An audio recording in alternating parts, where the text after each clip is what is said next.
चौधरी अपने YouTube channel mind growth coaching centre में एक बार फिर से आपका मैं तहे दिल से स्वागत करता हूं। और बच्चों एक सीरीज बनने जा रही है और इस सीरीज में जितने भी टेंस हैं उन सारे टेंस को हम बारी बारी पढ़ेंगे, समझेंगे, क्या चीज़ मिस्टेक करते हैं, क्या चीज़ें सही है, क्या गलत है, हम सारी पूरी डिटेल में हम बात करेंगे ताकि आपको आज के बाद कोई भी प्रॉब्लम टेंस में ना हो सके। ठीक है, तो आज का जो हमारा पहला टॉपिक है वो है प्रेजेंट इंडेफिनिट टेंस। बच्चों ये बड़ा आसान चीज है क्योंकि कहीं ना कहीं ये हमारा बेस है और जब तक हमारा टेंस में बेस हमारा बढ़िया नहीं होगा, मतलब कहीं ना कहीं हमें प्रॉब्लम होगा, चाहे वो स्पीकिंग को लेकर हो, कुछ आपको राइट करना है, कुछ आपको रीड करना है, जब तक टेंस क्लियर नहीं होगा आप कुछ नहीं कर सकते। ठीक है, तो बिल्कुल स्टार्ट से करेंगे। पहले हमारे टेंस है प्रेजेंट इंडेफिनिट। बिल्कुल मैं आपको सिंपल से सिंपल तरीके से मैं पढ़ाऊंगा और मैं आपको प्रॉमिस करता हूँ कि आपको कोई भी प्रॉब्लम होने वाला नहीं है आज के बाद। तो बस वीडियो को पूरे अंत तक देखने का प्रयास करें और जहाँ भी डाउट हो हमें कमेंट करना बिल्कुल ना भूलें। ठीक है बच्चों, तो पहले हमारे टॉपिक है कि प्रेजेंट इंडेफिनिट टेंस। ठीक है, हम रट्टू तोता नहीं बनेंगे, हम जो पढ़ेंगे बिल्कुल क्लियर पढ़ेंगे, जो पढ़ेंगे बिल्कुल डीपली पढ़ेंगे। ठीक है, रट्टू तोता बनना नहीं है। अब आपने ये कभी सोचा भी नहीं होगा कि ये जो लिखा हुआ प्रेजेंट इंडेफिनिट टेंस, आखिर जिसने इस नाम को रखा वो उस नाम को क्यों रखा, आखिर उन्होंने प्रेजेंट नाम क्यों लिया, उन्होंने इंडेफिनिट नाम क्यों लिया।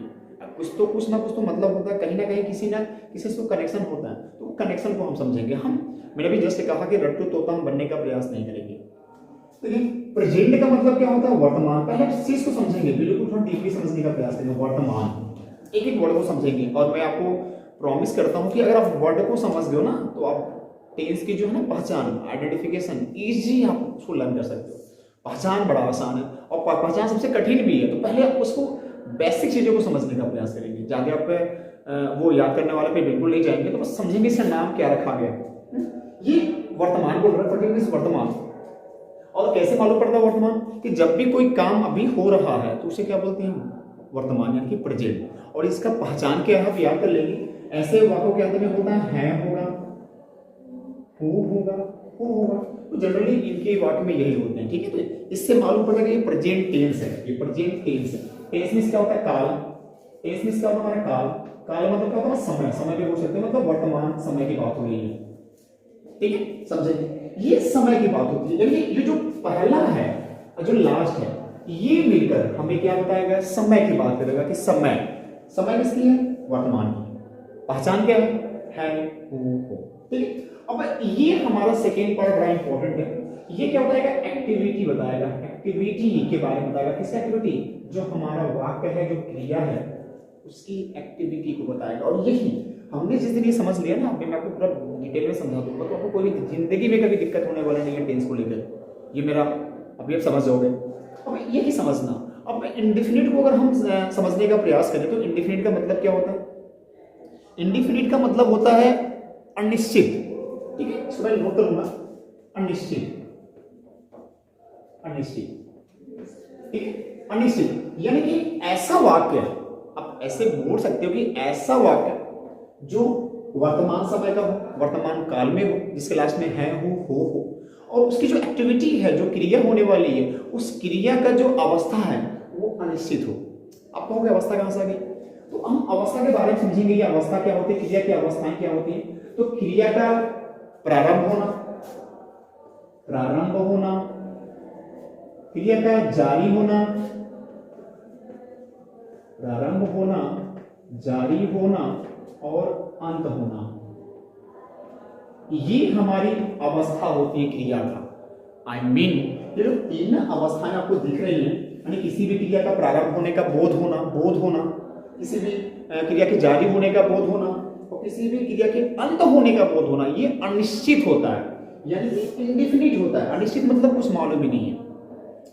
सिंपल भाषा अगर हम बात करें तो ऐसे वाक्य की हम कल्पना कर रहे हैं जिसके लास्ट में है हो होगा, और उसके जो क्रिया को जब देखेंगे तो क्रिया का जो अवस्था है उन अवस्था से हमें कुछ मालूम नहीं पड़ता है कि क्रिया प्रारंभ कब हुआ, क्रिया जारी है कि नहीं जारी है, और क्रिया का अंत कब होगा, कोई भी बोध नहीं होता है। तो ऐसे वाक्यों को हम क्या बोलते हैं, इंडेफिनिट।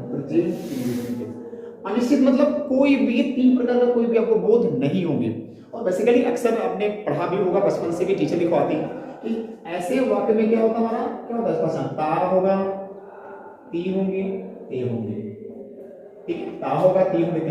जैसे ता है, ती है, ते है। आई समझ में। तो जनरली इसको क्या बोलेगा, पहचान की जिस वाक्य अंत में ता है, ती है, ती है। बट प्रॉब्लम इज दैट कि ऐसे बहुत सारे सेंटेंस है जहां आप डाउट में पड़ जाते हो। जैसे मैंने बहुत सारे स्कूल पे मैंने पढ़ाया है बच्चों का, मैंने देखा भी है कि जो बेसिक नॉलेज है वो बेसिक नॉलेज नहीं होता। जैसे मैंने एक बच्चे से पूछा था कि कौवा काला होता है, कौवा काला होता है, तो बच्चे से जब मैंने पूछा तो बच्चे ने तुरंत कहा कि नहीं सर प्रेजेंट इंडेफिनिट। मैंने कहा कि उस क्लास में ता है, यही प्रॉब्लम आती है। अब अगर आप रट्टू तोता बनोगे तो प्रॉब्लम ही आएगी। अब हमने कहा कि टेंस ही नहीं है तो टेंस कहां से आएंगे वो? अभी बहुत सारे कंफ्यूजन बहुत सारे होते हैं कि कौन सा टेंस है, कौन सा हमारा मोडाल्स है, कौन सा हमारा सिंपल सेंटेंस है। तो ये सिंपल सेंटेंस है तो हम टेंस में क्यों घिसोड़ेंगे? आपको ये नहीं देखना है, यहाँ पे आपको देखना है कि सेंटेंस ऐसा सेंटेंस है जिसमें कोई एक्टिविटी नहीं हो रही है, और जब एक्टिविटी नहीं होगी तो हमारे सिंपल सेंटेंस होगा। तो इसको टेंस में हम क्यों जाएंगे? तो यहाँ पे समझने का प्रयास करें। एक्टिविटी की मैंने बात कहा, एक्टिविटी तभी होगा जब क्या होगा, क्रिया हो। इसमें क्रिया ही नहीं है, तो जिसमें क्रिया नहीं होता वो सिंपल सेंटेंस होता है। एक बार फिर से समझ लेंगे, जिसमें क्रिया होगा और क्रिया करता ही करेगा तो वो हमारा टेंस होगा। जिसमें क्रिया भी होगा लेकिन करता उस क्रिया को नहीं करेगा, उसमें सामर्थ्यता की बात होगी, संभावना की बात होगी, एक्सेट्रा एक्सेट्रा की बात होगी, तो उसमें उसको मोडाल्स बोलते हैं।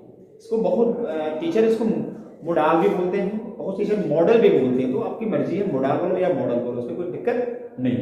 आई समझ में? इसमें एक्टिविटी, सिंपल में एक्टिविटी नहीं होगा, टेंस में हमारा क्या होंगे, एक्टिविटी होंगी लेकिन एक्टिविटी करता ही करेगा। बट मोडाल्स में एक्टिविटी होंगी बट करता नहीं। पहचान आपको बिल्कुल क्लियर हो गया होगा। मैं आपको थोड़ा सा समय ले रहा हूँ, लेकिन आप जो सीखोगे बिल्कुल परफेक्ट सीखोगे, आपको लाइफ में कभी दिक्कत होने वाला नहीं है। अब हम बात करेंगे कि ऐसे सेंटेंस को हम ट्रांसलेट कैसे करें। ठीक है, आप इसको नोट भी कर सकते हो, इसको स्क्रीनशॉट भी ले सकते हो। ठीक है, ये बड़ा आसान कॉन्सेप्ट है, कुछ करना नहीं है आपको, बस मैं आपको आसान भाषा में पढ़ाने का प्रयास कर रहा हूं। ठीक,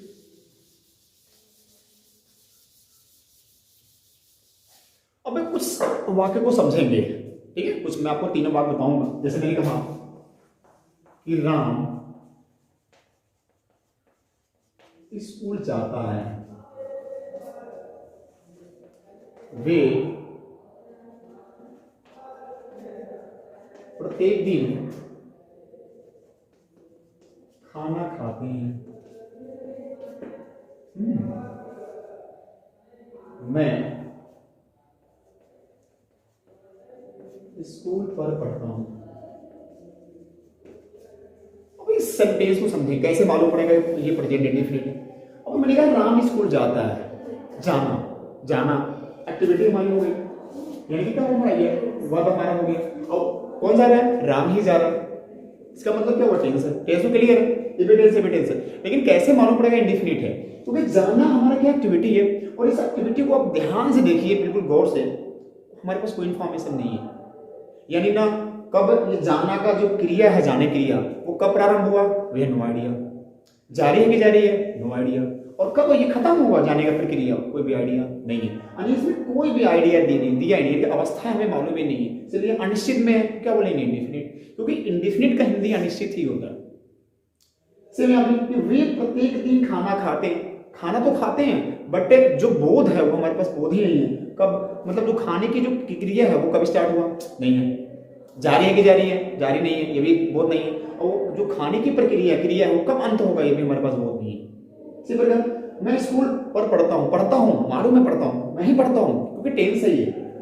और मैं करता हूँ ना, तो मैं कर रहा हूँ, तो हमारा टेंस है। लेकिन समस्या क्या है कि जो क्रिया हमारा पढ़ने का, हमारे पास उसका कोई भी बोध नहीं है कि मैंने कब क्रिया को पढ़ना कब स्टार्ट किया, मेरा पढ़ाई जारी है कि नहीं जारी है, पढ़ाई का अंत कब होगा, हमारे पास कुछ आइडिया नहीं है। तो इसीलिए क्या तीनों हमारी ये इंडेफिनिट से हो गया। ठीक है, अब हम सीधे बात करेंगे, इसके मुद्दे की बात करेंगे कि हम कैसे ट्रांसलेट करेंगे ऐसे वाक्य को। बड़ा आसान तरीका मैं बताऊंगा, आपको कोई प्रॉब्लम नहीं होगी। ठीक, हम सीधे स्ट्रक्चर के बारे में बात करेंगे, सीधे स्ट्रक्चर बात करेंगे, ज्यादा लंबा चौड़ा नहीं जाएगा, बिल्कुल स्ट्रक्चर से मैं आपको बिल्कुल समझा दूंगा क्या प्रॉब्लम आ रही है। हम बात करेंगे पहले अफर्मेटिव सेंटेंस को ट्रांसलेट करना, अफर्मेटिव सेंटेंस को। ठीक है, अफर्मेटिव सेंटेंस, मेरी बात समझिए, ध्यान समझेंगे। अब करना क्या होता है कि आपको अपने बचपन से पढ़ा होगा कि मतलब पहले हमें सब्जेक्ट लिखना पड़ता है, तो यहाँ पे क्या होता है कि सब्जेक्ट का सिंगुलर होना और सब्जेक्ट का प्लूरल होना, ये समझ लिखना पड़ता है। मेरा तरीका अलग है, बिल्कुल अलग है। यहाँ पे दो सब्जेक्ट आपको मिल सकता है, सब्जेक्ट का सिंगुलर होना, सब्जेक्ट का प्लूरल होना। आई मीन जो सेंटेंस हम ट्रांसलेट करने जा रहे हो वो सिंगुलर भी हो सकती है और वो प्लूरल भी हो सकती है। या अब यहाँ पे क्या करेंगे कि यहाँ पे समस्या के किसी भी हम हेल्पिंग वर्ब का इस्तेमाल नहीं करेंगे। मैं किसकी बात कर रहा हूँ? प्रेजेंट इंडेफिनिट अफर्मेटिव सेंटेंस की। यहाँ पे लिखेंगे तुरंत क्रिया के फर्स्ट फॉर्म, क्रिया के फर्स्ट फॉर्म। लेकिन यहाँ पे समस्या क्या है? यहाँ पे समस्या कि यस या यस जोड़ देंगे, लेकिन यहाँ पे हम कुछ भी नहीं जोड़ेंगे। क्रिया अगर कर्ता अगर सिंगुलर है तो क्रिया के अंत में फर्स्ट फॉर्म में हम यस या यस जोड़ेंगे। क्यों जोड़ेंगे मैं बता रहा हूँ। और लेकिन अगर प्लूरल है तो क्रिया के फर्स्ट फॉर्म में हम कुछ भी नहीं जोड़ेंगे और सीधे यहाँ पे हम ऑब्जेक्ट्स का इस्तेमाल करेंगे। ऑब्जेक्ट्स लिखा नहीं है, ऑब्जेक्ट्स, डाउट नहीं होनी चाहिए। ऑब्जेक्ट्स हमारे दो होते हैं, तो हम क्या लिखेंगे? पहले ऑब्जेक्ट्स, चाहे वो डायरेक्ट हो चाहे वो इनडायरेक्ट हो, और उसके बाद हम लिखेंगे अदर वर्ड। ये समझने का प्रयास है, आसान तरीके से, हम लंबा नहीं जाएंगे। अरे पहले हम डिसाइड करेंगे, जो सेंटेंस को हम ट्रांसलेट करने जा रहे हैं वो पहले हम डिसाइड करेंगे कि वो सिंगुलर है कि प्लूरल है। सिंगुलर होगी तो हम क्रिया के फर्स्ट फॉर्म लगाएंगे। आई मीन इन दोनों कंडीशन में, again this both conditions we have to use a first form of a verb, but condition is there कि सिंगुलर है तो यस या यस जोड़ेंगे, लेकिन प्लूरल तो हम यस यस नहीं जोड़ेंगे। अब कहोगे ये लफड़ा कहां से आ गया? भाई कहीं ना कहीं जिसने बनाया होगा बड़ा सोच से बनाया होगा, तो लफड़ा कहां से आ गया? मतलब यस या यस जोड़ने का, यहाँ पे न जोड़ने का। और अब यहाँ पे तो लफड़ा है कि ये यस कब जोड़े और ईएस कब जोड़े।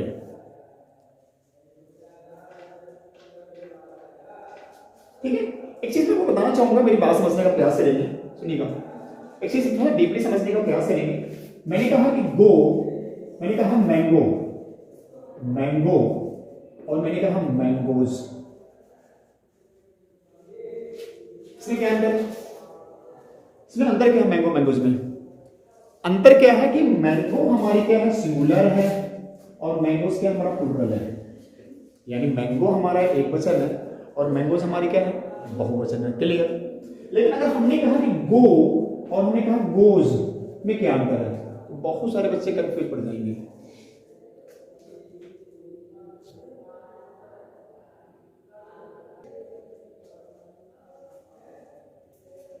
तो मैंने क्या कहा कि अगर मैंने कहा कि गो और गोज में क्या अंतर, तो बच्चे कंफ्यूज पड़ जाएंगे।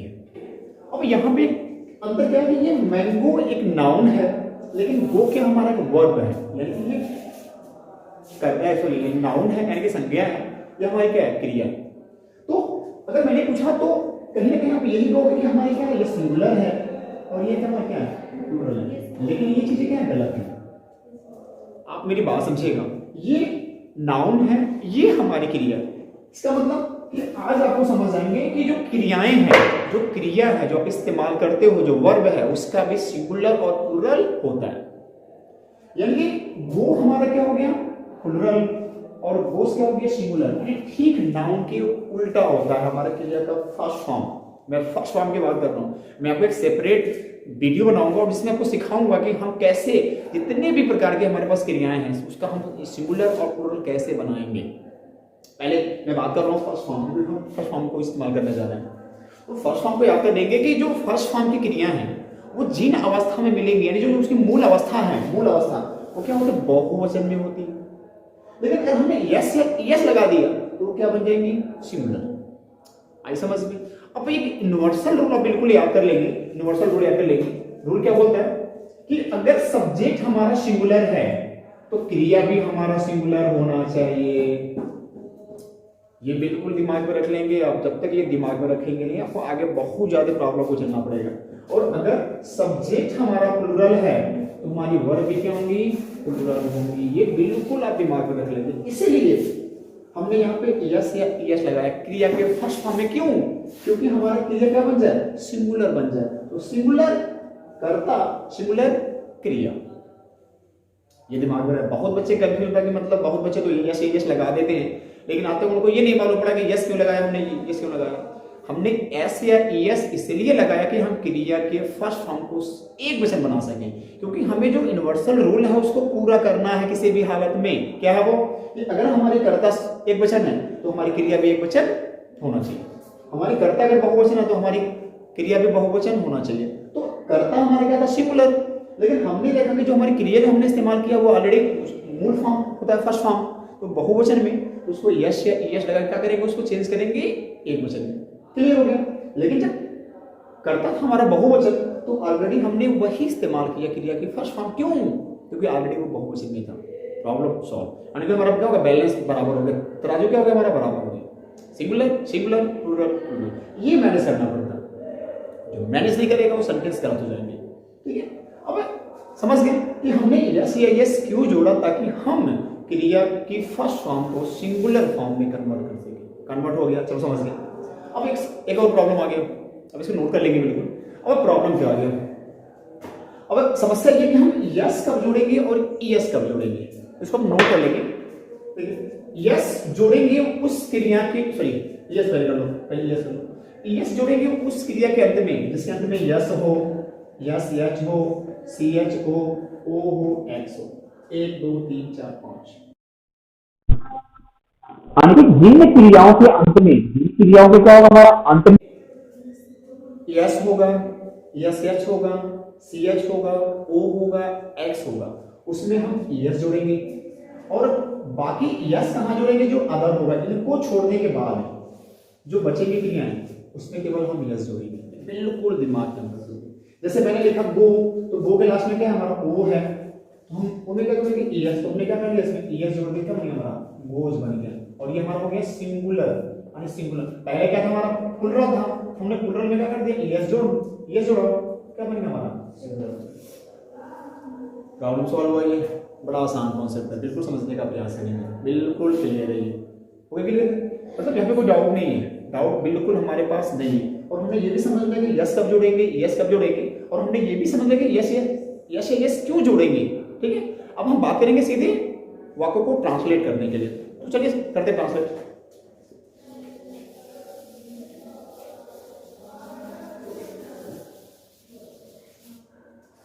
मैं आपको 3 सेंटेंस करवाऊंगा ट्रांसलेट, ठीक है, फिर हम सीधे आएंगे नेगेटिव सेंटेंस। ध्यान दीजिएगा।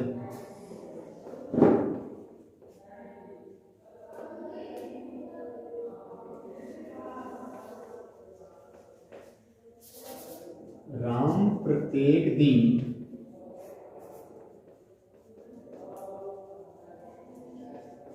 स्कूल जाता है। ठीक है, बच्चे कक्षा में शोर मचाते हैं।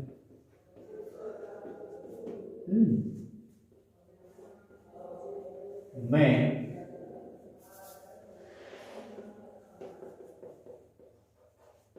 सभी शिक्षकों का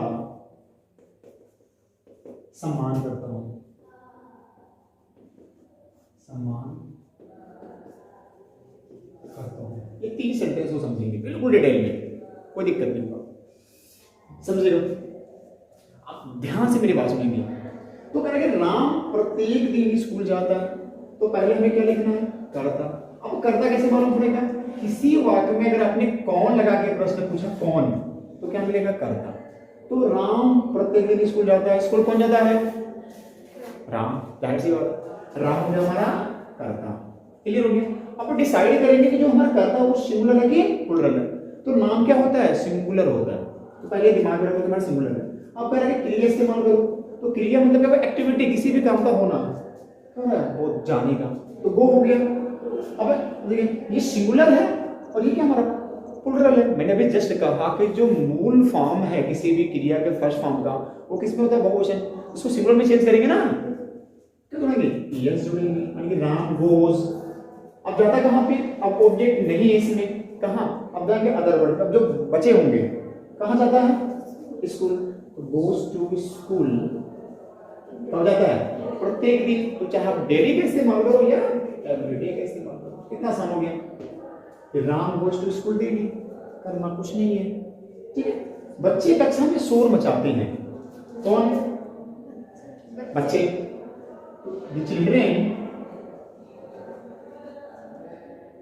चिल्ड्रेन शोर मचाना क्रिया, तो मैक, मैक और नॉइस, हम कहोगे हम इसमें यस या यस नहीं जोड़ा, क्यों जोड़ेंगे?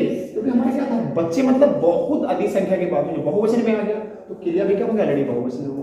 तो चिल्ड्रन मेक अ नॉइज कहां पे, इन द क्लास,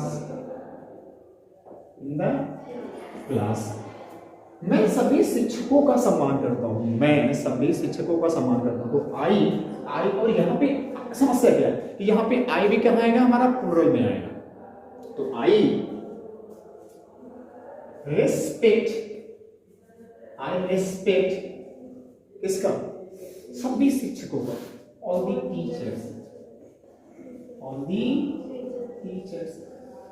बच्चों कितना आसान है, हमने बिल्कुल इजी है। अब मेरी बात समझना, यहाँ तो आप समझ गए होंगे कि क्रिया कैसे मालूम पड़ेगा, पहचानना, और जो एक्टिविटी होंगी वो हमारी क्रिया होंगी। ऑब्जेक्ट समझ लो, ऑब्जेक्ट हमारे क्या होंगे, दो तरह से होंगे, दो तरह से हो सकते हैं। पहला हमारा लिखेंगे हम इनडायरेक्ट, समझना, दूसरा लिखेंगे हम लोग डायरेक्ट। समझना हम लोग, डायरेक्ट ऑब्जेक्ट, इनडायरेक्ट ऑब्जेक्ट। कैसे मालूम पड़ेगा डायरेक्ट, जब हम वाक्य में किसे लगा के प्रश्न पूछेंगे, किसे, तो क्या निकलेगा, इनडायरेक्ट ऑब्जेक्ट। और जब हम वाक्य में पूछेंगे प्रश्न क्या लगा के, कितना निकलेगा हमारा, डायरेक्ट। तो ऑब्जेक्ट हमारा दो हो सकता है, ये समझ लेंगे। तो ऐसे मतलब प्रश्न पूछ के बड़े बड़े वाक्यों को भी ट्रांसलेट कर सकते हैं। और इसमें मैंने एक वीडियो बनाया कि दुनिया का कोई भी सेंटेंस हो, आप उसको बिल्कुल इजीली तरह से ट्रांसलेट कर सकते हो। वो वीडियो ऑलरेडी अपलोडेड है, तो आप जाके जो स्पीकिंग कोर्स का प्लेलिस्ट है वहां से जाकर उस वीडियो को देख सकते हो। आपको बहुत सारी चीजें नया सीखने को मिलेगा। सेंटेंस कितना भी बड़ा क्यों ना हो, आप उसको इजीली ट्रांसलेट कर सकते हैं।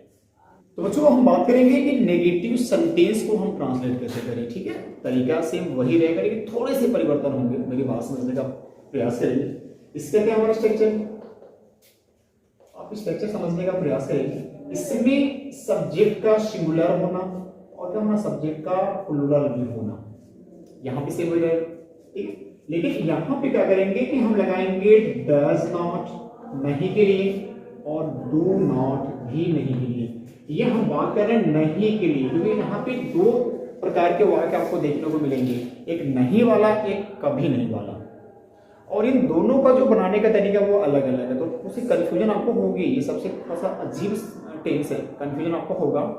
तो इसलिए मैंने ऊपर लिखा होगा कि नहीं वाला है, अब इसके बाद बताएंगे कभी नहीं वाले, ठीक है। तो सब्जेक्ट का सिंगुलर होना, सर डज नॉट का इस्तेमाल करेंगे। सब्जेक्ट का प्लूरल होना, उसका डू नॉट का इस्तेमाल करेंगे। और यहाँ पे क्रिया की फर्स्ट फॉर्म, यहाँ भी क्रिया की फर्स्ट फॉर्म, यहाँ भी। अब कहोगे कैसे, ये क्या होगा?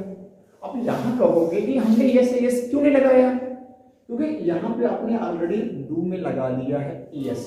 तो इसीलिए नेगेटिव वाले जो नहीं वाले सेंटेंस हैं उसमें आप केवल क्रिया की फर्स्ट फॉर्म का इस्तेमाल करोगे, आप यस नहीं लगाओगे, ठीक है। यहाँ हम लोग ऑब्जेक्ट लिखेंगे और लिखेंगे other words, full stop. Sentence समझेंगे और ऐसा सेंटेंस समझेंगे जिसमें हम ये भी समझ सके कि ऑब्जेक्ट क्या होते हैं, कितने होते हैं, ऐसे आपको बताएंगे वाक्य हम। मेरे पापा मुझे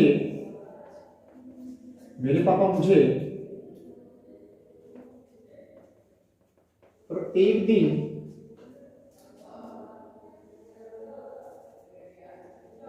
एक टॉफी देती हैं। सॉरी, टॉफी नहीं देते हैं, नेगेटिव पढ़ रहे हैं, नहीं देती है, नहीं देते हैं, ठीक है। सेंटेंस दो, सभी सज्जन पुरुष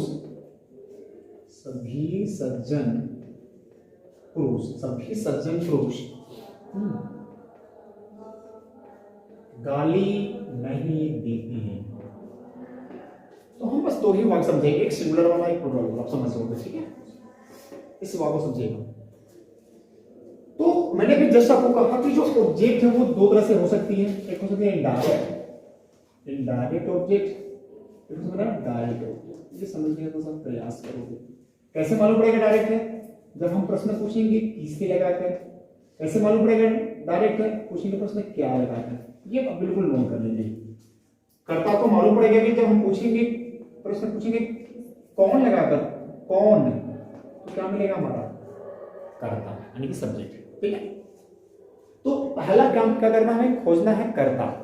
कहते मेरे पापा मुझे प्रत्येक दिन एक टॉफी नहीं देते हैं। कौन नहीं देते हैं? मेरे पापा, I mean my father. My father.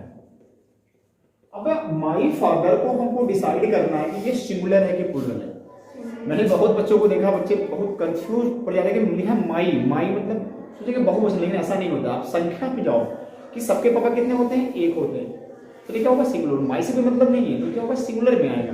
तो माई फादर अगर सिंगुलर हो गया तो क्या इस्तेमाल करेंगे? Does not. आई समझ में? क्लियर?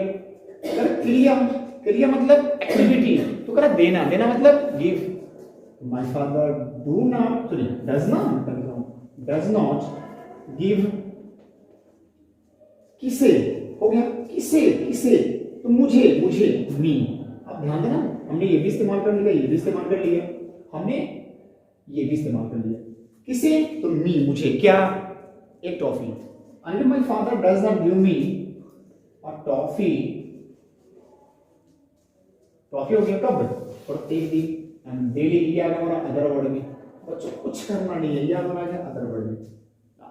यानी कि ऑब्जेक्ट के बाद जो बचेंगे हमारे शब्द, वो क्या होंगे? हमारा अदर वर्ड में आ जाएंगे। तो इतनी आसानी से हमने क्या कर लिया? इसको ट्रांसलेट कर लिया। और हमने सीख लिया कि किससे वाले लिखेंगे पहले और क्या वाले को बाद में। आई समझ में? सभी सज्जन पुरुष गाली नहीं देते हैं, तो all the gentle man, gentle man, man I mean बहुवचन, जेंटल मैन, सभी मतलब बहुत सारे की बात हो रही है, क्या हो गया? प्लूरल हो गई। तो डू नॉट, डू नॉट क्या? अब्यूज, तो अब्यूज भी गाली में, बस हो गया हमारा सेंटेंस। इतनी हमने क्या कर लिया? इसको ट्रांसलेट कर लिया। ठीक है, अब हम बात करेंगे इसकी कभी नहीं वाले वाक्य को। थोड़ी सी वो अजीब है, उसमें लॉजिक है, लॉजिक को हमें समझना पड़ेगा। ठीक है, चलिए देखते हैं। नहीं के लिए हम दो चीज का इस्तेमाल करते हैं, या तो वो डज नॉट हो या तो वो डू नॉट। लेकिन यहाँ पे मैंने साफ साफ लिखा हुआ कि अगर कभी नहीं होगा तो नेवर का इस्तेमाल करेंगे। एक चीज मेरी बात समझ लीजिए कि नहीं में हमने दो वर्डों का इस्तेमाल किया था, डू नॉट।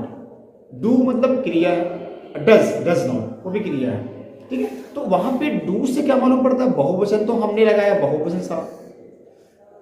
डज से क्या मालूम पड़ता है? सिंगुलर, तो हमने लगाया सिंगुलर साथ। लेकिन यहाँ पे समस्या क्या है? केवल नेवर ही, यानी कि नेवर का इस्तेमाल करना हमें, जो सिंगुलर साथ भी, और नेवर का इस्तेमाल करना है जो हमारा ना बहुवचन उनके साथ भी। तो यहाँ भी दूसरी समस्या है। समस्या क्या है कि जो क्रिया होंगे हमारे पास एक वचन, उसमें हमें यस यस जोड़ना पड़ेगा, क्योंकि वहां पे पार्टिकुलर सिंगुलर का अलग था और प्लूरल का अलग था। लेकिन यहाँ पे ऐसा कुछ भी नहीं है, यहाँ पे केवल हमें नेवर का इस्तेमाल करना। तो हम ये क्लियर नहीं कर पाएंगे कि हमारा क्रिया एक वचन या बहुवचन हुआ कि नहीं हुआ, इसलिए हम उसमें यस यस जोड़ेंगे। कैसे समझेंगे? यहाँ पे लिखेंगे स्ट्रक्चर का सिंगुलर होना और सब्जेक्ट का प्लूरल होना।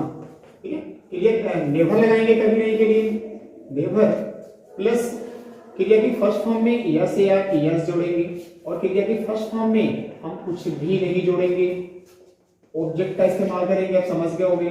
फिर अदर वर्ड का इस्तेमाल करेंगे। यहां पे मेरी बात समझने का प्रयास करेंगे। यहां पे फिर से हम वही चीज करेंगे, यस या यस जोड़ेंगे। ठीक है, मिनट यस यस जोड़ेंगे। क्यों जोड़ेंगे? क्योंकि वहां पे डज नॉट और डू नॉट था, और डज और डू क्या क्रिया है। डज सिंगुलर था और डू हमारा क्या था? प्लूरल था।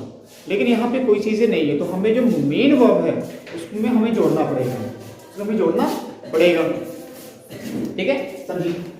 तो यहाँ पे भी हम समझेंगे एग्जाम्पल के द्वारा कि हम इसको कैसे ट्रांसलेट करेंगे। मैं आपको दो एग्जाम्पल दूंगा, समझेंगे। पहला एग्जाम्पल, राधा अपने घर पर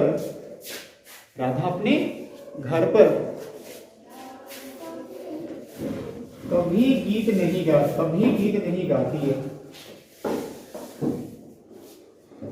ये सेंटेंस क्या हमारा? कभी नहीं का, ये सेंटेंस क्या हमारा? कभी नहीं का, यानी कि राधा अपने घर पर कभी गीत नहीं गाती है। ठीक है, एक सेंटेंस हो, मैं अपने पापा के साथ कभी हाटा नहीं जाता हूं। मैं अपने पापा के साथ कभी हाटा नहीं जाता। तो यहां पे नहीं नहीं, ये कभी नहीं है, और कभी नहीं के लिए पर्टिकुलर जो वर्ड है हम यहाँ पे नेवर का इस्तेमाल करेंगे। और नेवर से कुछ भी नहीं हो रहा है कि सिंगुलर है कि प्लूरल, जनरल वर्ड है, तो इसीलिए जो क्रिया है, जो प्लूरल फॉर्म है, उसमें हम यस यस जोड़ेंगे ताकि उसको हम सिंगुलर बना सकें। कर देंगे, कोई दिक्कत नहीं होगी। ठीक है, करके राधा अपने घर पर कभी गीत नहीं गाती है। गीत कौन नहीं गाती है? राधा। तो राधा को अगर हमने एनालाइज किया तो हमने क्या कहा? राधा हमारा सिंगुलर है। क्यों सिंगुलर है? क्योंकि वो नाम है। नाम क्या होता है? हमेशा सिंगुलर होता है। तो अभी नेवर का लगाना ही लगाना है, तो राधा नेवर। अब क्रिया की फर्स्ट फॉर्म लिखना, क्रिया ढूंढना है, तो क्रिया कहोगे गाना ना, गाना कहोगे सिंग, सिंग। अब करेंगे इसको सिंगुलर तो बनाओगे ना, ये हमारा सिंगुलर हो गया, तो कहीं ना कहीं सिंगुलर से बनाना पड़ेगा ना, तभी तो हमारा बैलेंस बराबर होगा। हमने यस लगा दिया, तो राधा नेवर सिंग्स क्या? सॉन्ग, गीत, सॉन्ग। कहां पे? अपने घर पर। तो एक लड़की है तो हर, और घर का होम, एट हर होम हो जाएगा। क्लियर है? ये प्रॉब्लम सॉल्व हो गया। मैं अपने पापा के साथ कभी हाटा नहीं जाता हूं। मैं यहाँ पे समस्या, मैं तो सिंगुलर हूं, मैं अकेला हूं, लेकिन ये बड़ा कंफ्यूज करता है। आई यहाँ पे हम क्या मानेंगे? प्लूरल मानेंगे। तो आई क्या मानेंगे? प्लूरल। नेवर, ठीक है, जाने का, गो, और गो ही क्या हमारा प्लूरल भी है। तो आई नेवर गो, कहां पे? टू हाटा, कहीं जाने के लिए हम टू का इस्तेमाल करते हैं। टू हाटा किसके साथ? अपने पापा के साथ। With my father. आई समझ में? तो बड़ा आसान कॉन्सेप्ट है। ठीक है, इसको फटाफट आपको नोट करना है, इसको नोट कर लीजिए, स्क्रीन शॉट लेना है, स्क्रीन शॉट लीजिए। तो बच्चों पे हम बात करेंगे कि इंटरगेटिव सेंटेंस के वाक्यों को हम ट्रांसलेट कैसे करेंगे, लेकिन इसको फर्स्ट कैटेगरी को। ठीक है, अभी आपको कहीं ना कहीं डाउट होगा कि फर्स्ट कैटेगरी क्या होता है, क्योंकि पहली बार पढ़ रहे हो टेंस और हमारा पहला स्टेप है। ठीक है, तो फर्स्ट कैटेगरी क्या होता है कि क्या से शुरू होने वाले वाक्य, क्या से शुरू होने वाले वाक्य, ठीक है। यानी कि दिमाग में रख लोगे कि ऐसे वाक्य जो क्या से शुरू होंगे उसे हम इंट्रोगेटिव सेंटेंस का फर्स्ट कैटेगरी कहेंगे। ये बिल्कुल दिमाग में रखोगे, क्योंकि मैं आपको बार बार बोलूंगा फर्स्ट कैटेगरी, सेकेंड कैटेगरी, तो ये दिमाग में रख लोगे कि फर्स्ट कैटेगरी सेंटेंस क्या होंगे जब क्या से हमारा वाक्य स्टार्ट होगा। ठीक है, देखते हैं इसके स्ट्रक्चर क्या होंगे, इसकी स्ट्रक्चर क्या होंगे, मेरी बात सुनो।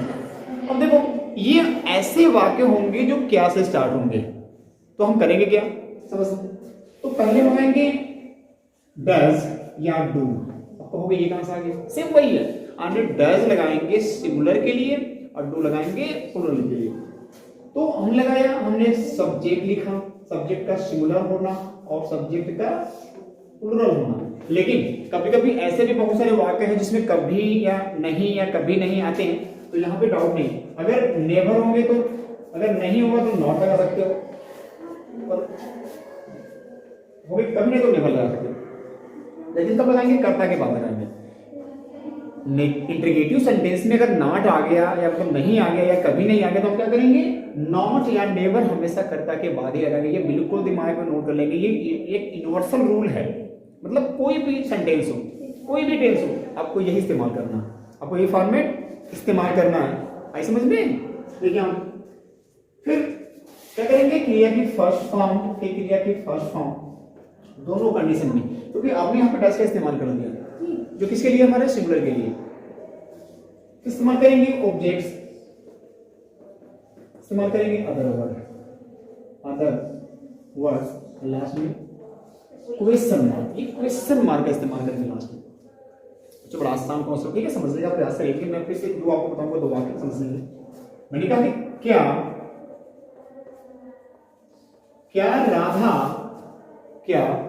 राधा, ठीक है, सभी लोगों को तंग करती है, सभी लोगों को तंग करती है। क्या राधा सभी लोगों को तंग करती है? पहली सेंटेंस। सेकेंड, क्या सभी बच्चे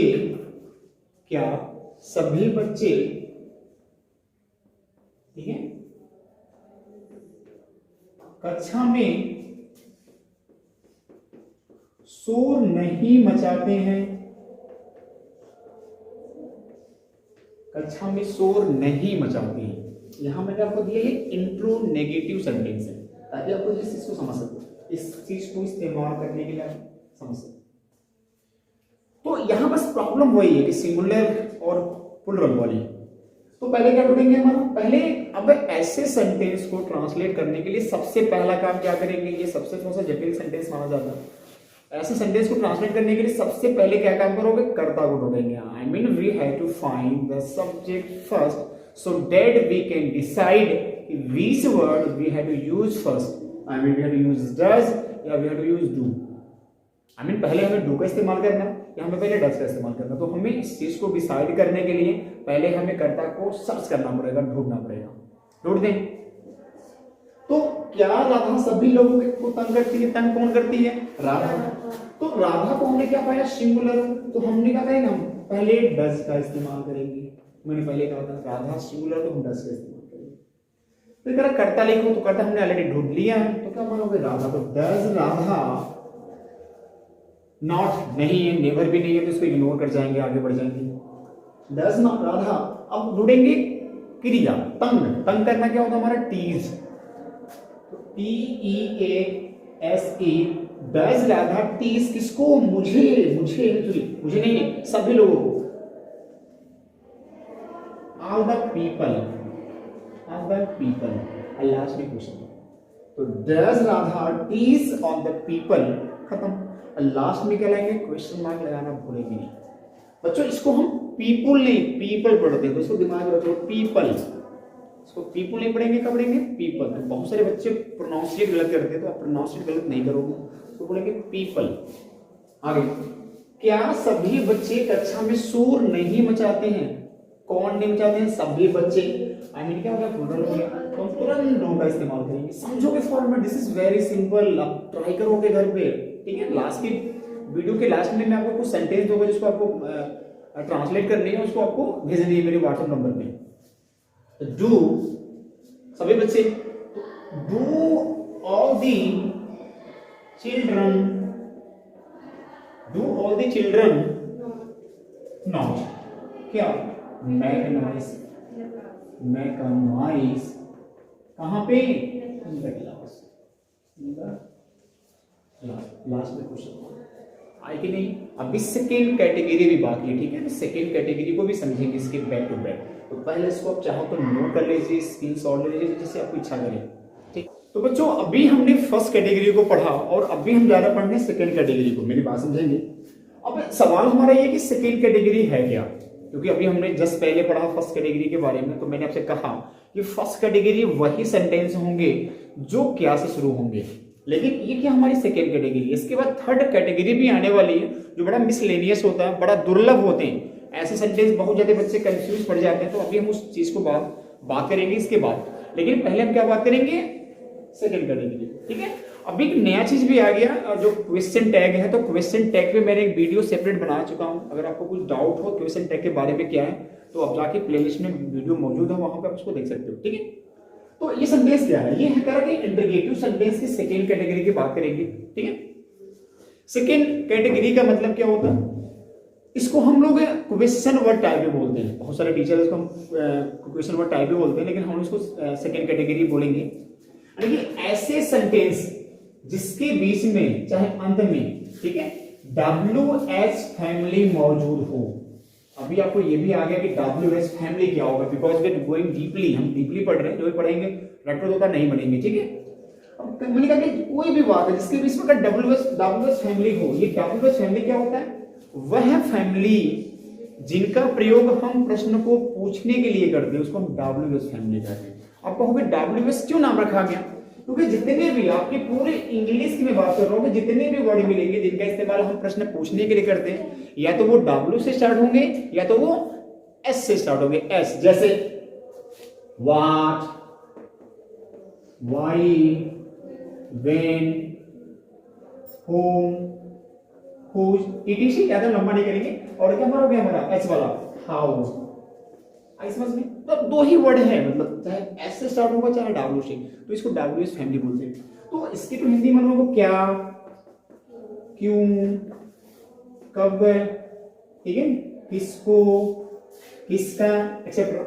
मतलब ये जो वर्ड है, मैं आपको हिंदी में लिख रहा हूँ, जो ये वर्ड है ये सेंटेंस में होनी चाहिए, तब भी वो सेकेंड कैटेगरी कहलाएगा। यानी वर्ड अगर ये वर्ड सेंटेंस में नहीं है तो वो सेकेंड कैटेगरी नहीं होंगे। और बेसिकली मैं एक बार फिर से बोल दूं कि हम क्या पढ़ रहे हैं, इंटरगेटिव सेंटेंस पढ़ रहे हैं। क्लियर हो गया ये? तो ये ऐसे वाक्य होंगे कि जिसमें, जिस वाक्य में जो WS फैमिली है वो WS फैमिली वहां पे मौजूद होगा। जैसे कब, कहां, क्यों, कहां, मतलब बहुत सारे ऐसे वर्ड है जो हम प्रश्न पूछने के लिए इस्तेमाल करते हैं। तो ये वर्ड हमारे काम में पार्टिकुलर सेंटेंस में होगा, तभी क्या बोलेंगे, ये सेकेंड कैटेगरी। समझ गए, पहचान? अब सवाल है कि इसको ट्रांसलेट कैसे करेंगे, ठीक है? तो ट्रांसलेट करने का मैं आपको तरीका बता रहा हूँ, टेक्स्ट में लिख रहा हूँ, उसको समझने का प्रयास करेंगे।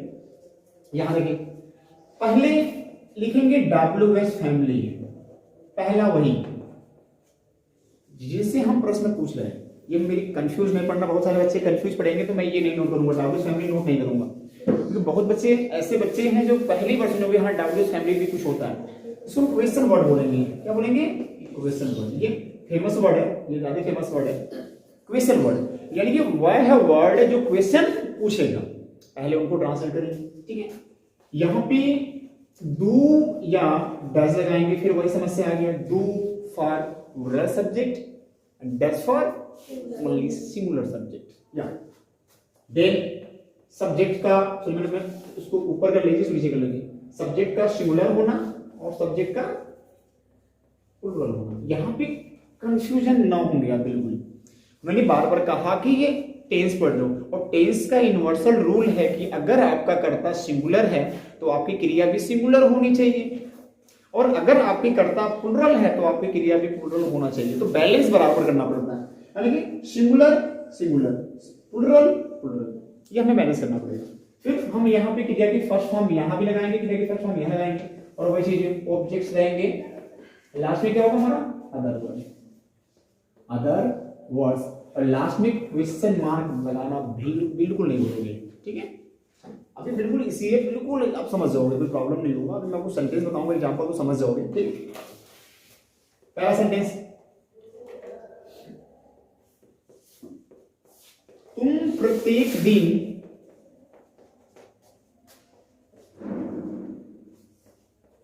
राजू के साथ हाटा क्यों जाते हो? हाटा क्यों जाते हो?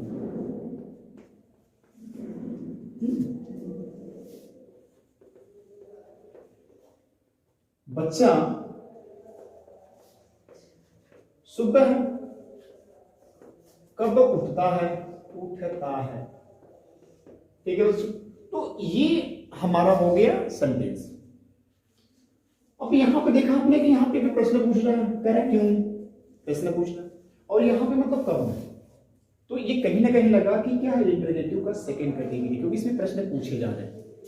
अब सवाल है कि कैसे करेंगे ट्रांसलेट? तो स्ट्रक्चर सामने दिया हुआ कि जो पहले क्या ढूंढेंगे, क्वेश्चन वर्ड, यानी कि वह वर्ड हमें ढूंढना है, वह हमें शब्द ढूंढना है जो प्रश्न पूछ रहा है। तो यहाँ पे कौन पूछना है? क्यों। क्या करेंगे? वाई। और कुछ देर पहले मैंने आपसे कहा था कि ऐसे वाक्य को, आई मीन इंटरगेटिव सेंटेंस को ट्रांसलेट करने के लिए सबसे पहले आप किसी ढूंढोगे? कर्ता को। अगर तुम प्रत्येक दिन राजू के साथ हाटा क्यों जाते हो, तो राजू के साथ कौन जाता है? तुम हमारी क्या हो गया? कर्ता। और इसको हमने देखा तो क्या हो गया? प्लूरल हो गया। ये इंग्लिश भाषा में क्या किसके तौर पे आता है? प्लूरल तौर पे इस्तेमाल किया जाता है। क्लियर? इसका मतलब कि अगर प्लूरल हो गया तो हमें क्या लगानी है? डू लगानी है। वाई डू कौन है? फिर कर्ता लिखेंगे you, Y do you. Clear हो गया? हमने ये भी नोट कर लिया, ये भी नोट कर लिया, ये भी नोट कर लिया। अब ढूंढेंगे क्रिया को। क्रिया कैसे मालूम पड़ेगा? एक्टिविटी होना। यानी किसी भी एक्टिविटी का होना, किसी भी क्रियाकलाप का होना, तो जाने की बात हो रही है। तो go, why do you go, why do you go, कहां पे, टू हाटा, टू हाटा किसके साथ, राजू के साथ, विद राजू, कब कब है, प्रत्येक दिन। आप यहाँ पे डेली इस्तेमाल करो या एवरीडे इस्तेमाल करो, कोई डाउट नहीं, तो बिल्कुल आसानी से अपने क्या करेंगे, इसको ट्रांसलेट करेंगे। नीचे भी समझते हैं कि बच्चा सुबह कब उठता है, यानी कि वेन, बच्चा हमारे क्या सिंगुलर है, तो डज, वेन डज, बच्चा, चाइल्ड कब उठेगा, वेक अप, कब उठता है, in the morning, in the morning. मेरी बात आप समझने का प्रयास करेंगे।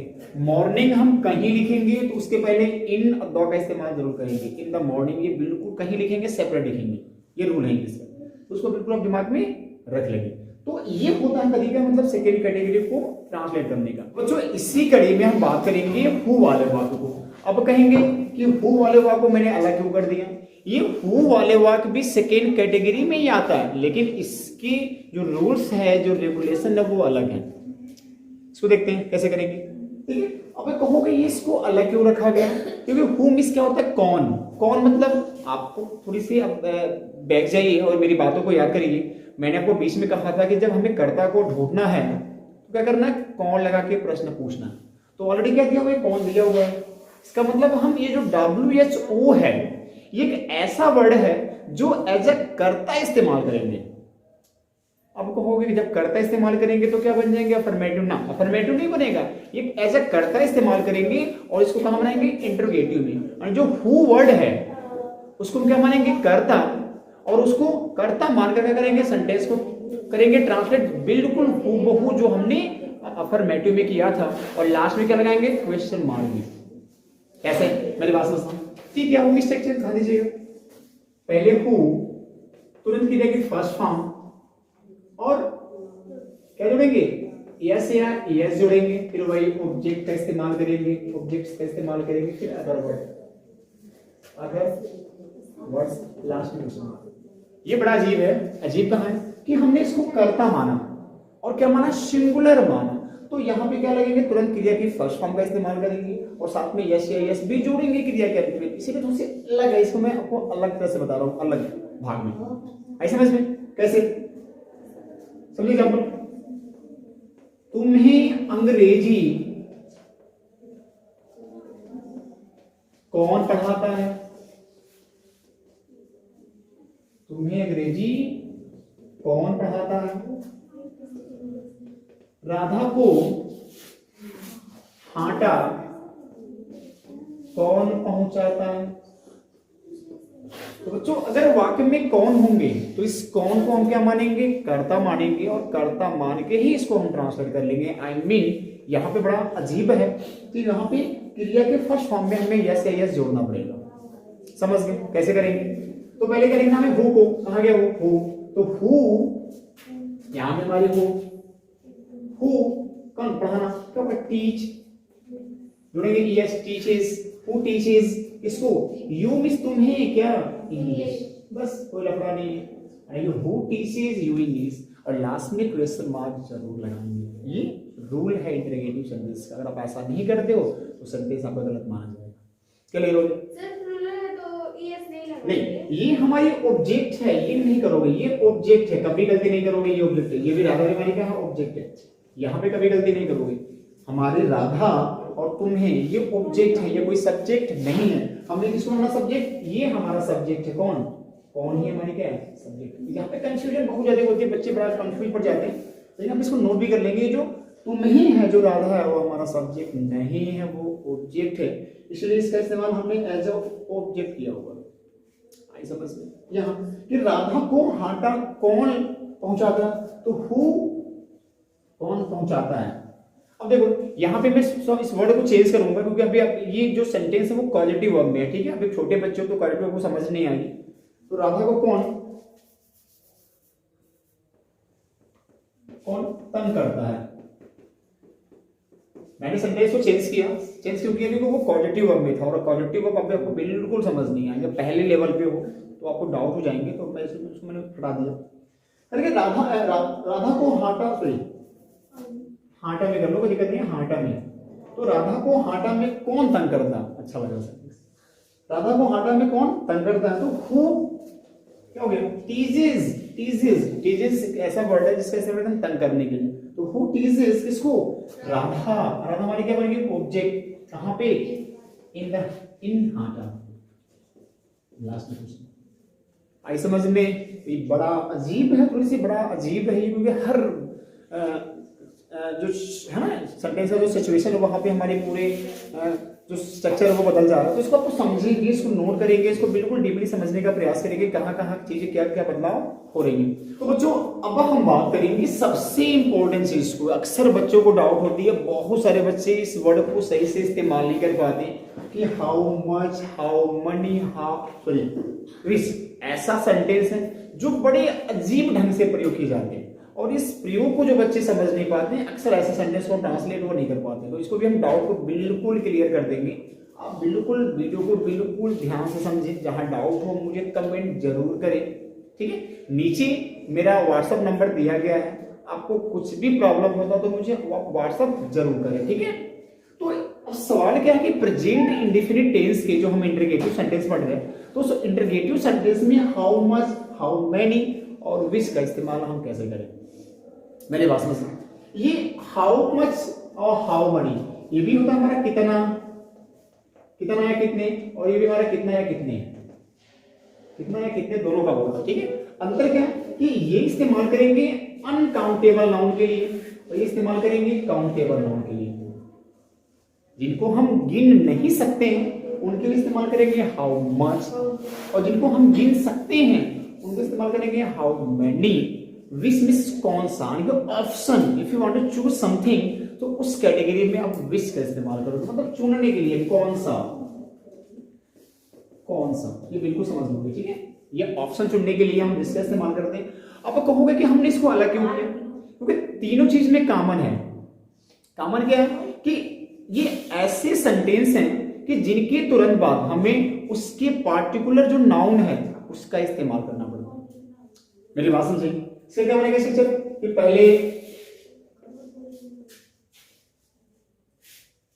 पहले हाउ मच या हाउ मेनी या विच, ठीक है, प्लस इसके संबंधित हम नाउन का इस्तेमाल करेंगे। ये स्ट्रक्चर आप बिल्कुल याद करोगे, तुरंत बगल में क्या लगाएंगे, नाउन, और फिर वही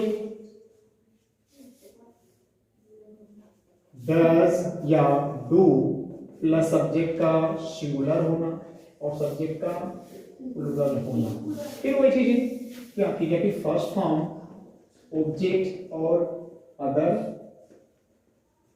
वर्ड, लास्ट में क्वेश्चन मार्क। ये स्ट्रक्चर थोड़ी सी बड़ी लॉजिक है, बड़ा अजीब है, कॉम्प्लिकेटेड है, ठीक है। इसको समझने का बिल्कुल प्रयास करोगे कि हम इसका इस्तेमाल कैसे करेंगे।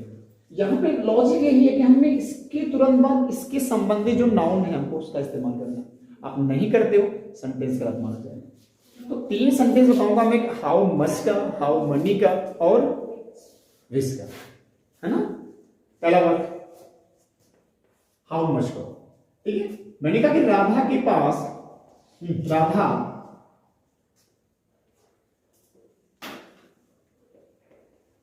आज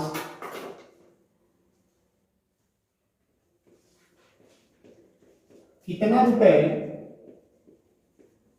ऐसे कर लो, राधा प्रत्येक दिन कितना रुपया या कितने रुपए करो, कितने रुपए को कितने रुपए खर्च करती है, यानी राधा प्रत्येक दिन कितने रुपए खर्च करती है, पहला हमारा सेंटेंस, ठीक। सेकेंड समझोगे हाउ मेनी वाला, बच्चा, ठीक है, हाउ मेनी का, कितना कलम इस्तेमाल करता है, प्रयोग करता है।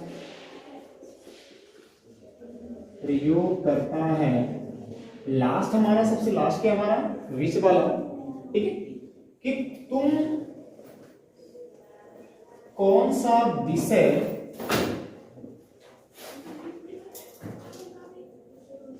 सबसे ज्यादा पसंद करते हो। तुम कौन सा विषय सबसे ज्यादा पसंद करते हो। तो यहां पे ये हाउ मच है, हाउ मेनी है और विच है। क्यों है इस चीज को हम समझने का प्रयास करेंगे। क्योंकि राधा प्रत्येक दिन कितने रुपए खर्च करती है, तो कितने। अब इस कितने को हमको समझना पड़ेगा कि हम हाउ मच इस्तेमाल करेंगे, हाउ मनी इस्तेमाल करेंगे, ये सबसे बड़ा डाउट है। अब यहाँ पे कहोगे मनी है, मनी को हम गिन सकते हैं, लेकिन नहीं, ये बिल्कुल अब गलत है। मनी को इस्तेमाल करने के लिए हम हाउ मच का इस्तेमाल करेंगे, हाउ मेनी का कभी नहीं। ये मेरी बात आप बिल्कुल दिमाग में रख लेंगे कि कभी दुकान पे गए और दुकानदार से आपको पूछना है कि कितने रुपए हुआ, तो आप हाउ मेनी का इस्तेमाल नहीं करोगे, आप हाउ मच करोगे, हाउ मच। ठीक है, आई मीन ग्रामर के अकॉर्डिंग हम पैसे को गिन नहीं सकते, वो अनकाउंटेबल नाउन में आता है। तो इसे बिल्कुल दिमाग में रख लेंगे कि हम हाउ मच का इस्तेमाल करेंगे। तो हाउ मच, हाउ मच। अब ये हाउ मच किससे है संबंधित, कितने कितने रुपए इसके बगल में, money, how much money, how much money. अब करता कौन है, राधा, सिंगुलर, तो लगाएंगे डज। डज कौन, राधा क्या करती है, वेस्ट करती है, वेस्ट मतलब खर्च करती है, तो वेस्ट हो गया। वेस्ट कब है, प्रत्येक दिन, तो डेली। लास्ट में क्या लगाएंगे, वेस्ट। इजी हो गया। इसका मतलब क्या हुआ, ये how much money does Radha waste daily. ये बड़ा इंपॉर्टेंट लॉजिक है और बहुत ज्यादा कंफ्यूजन होती है। ठीक है, तो बिल्कुल आप इस जो है कंफ्यूजन को दूर कर लेंगे। सेकंड सेंटेंस, बच्चा कितना कलम प्रयोग करता है, कितना कलम, कलम मतलब क्या, इसे काउंटेबल ना हो, तो इसको हम गिन सकते, तो हम हाउ मैनी का इस्तेमाल करेंगे। कैसे, तो हाउ मैनी। अब देखो कितना कलम इसके संबंध में है, इसके कैसे में, तो हाउ मैनी पेन्स, ये समझने में बात को, हाउ मैनी पेन्स कौन है, बच्चा, आई मीन सिंगुलर ये भी है, तो डज, डज कौन, द चाइल्ड क्या करता है, यूज करता है, तो यूज, खत्म, कुछ करना नहीं। ये लॉजिक यहाँ पे क्या है कि ये नाउन का इस्तेमाल करना क्या है, लॉजिक है। तो समझो कि इसके जो पर्टिकुलर वर्ड है वो हम उन्हीं के साथ इस्तेमाल करेंगे, वो अलग अलग इस्तेमाल नहीं करेंगे। और अगर आप अलग इस्तेमाल करोगे तो वो सेंटेंस बिल्कुल गलत माना जाएगा। अरे तुम कौन सा विषय सबसे ज्यादा पसंद करते हो, तुम कौन सा विषय सबसे ज्यादा पसंद करते हो, कौन सा, I mean this is option and we have to choose one option. तो यहाँ पे हम विषय इस्तेमाल करेंगे, तो विच कौन सा विषय, कौन सा विषय, उस टच में विच सब्जेक्ट्स, विच सब्जेक्ट्स कौन, तुम मतलब बहुवचन, डू यू मतलब पसंद करने का, लाइक क्या, मस्ट भी सबसे ज्यादा। और ऐसे हमने क्या कर लिया, पूरे सेंटेंस को। तो ये लॉजिक को आप समझेंगे, जब तक आप लॉजिक को नहीं समझोगे आप ट्रांसलेट नहीं कर सकते, आप ट्रांसलेट कभी पढ़ भी नहीं सकते। तो लॉजिक को समझिए। जहां डाउट हो, मैंने अभी जस्ट बोला कि जहां आपको डाउट हो कमेंट जरूर करें। नीचे मेरा व्हाट्सएप नंबर दिया हुआ है, कुछ भी आपको प्रॉब्लम होता है हमें तुरंत व्हाट्सएप करें, ताकि जब भी आपको कुछ प्रॉब्लम हो तो उसको हम सॉल्व करने का प्रयास करें। तो आज के लिए इतना ही। आपको मेरा वीडियो कैसा लगा हमें कमेंट बॉक्स में जरूर बताएं, और हमारे चैनल को सब्सक्राइब जरूर करें, और जो बेल आइकन है उसको प्रेस करना बिल्कुल ना भूलें, ताकि जब भी हम एक नया वीडियो अपलोड करें तो आपको नोटिफिकेशन सबसे पहले पहुंचे। Thank you, have a nice day, keep learning, जय हिंद।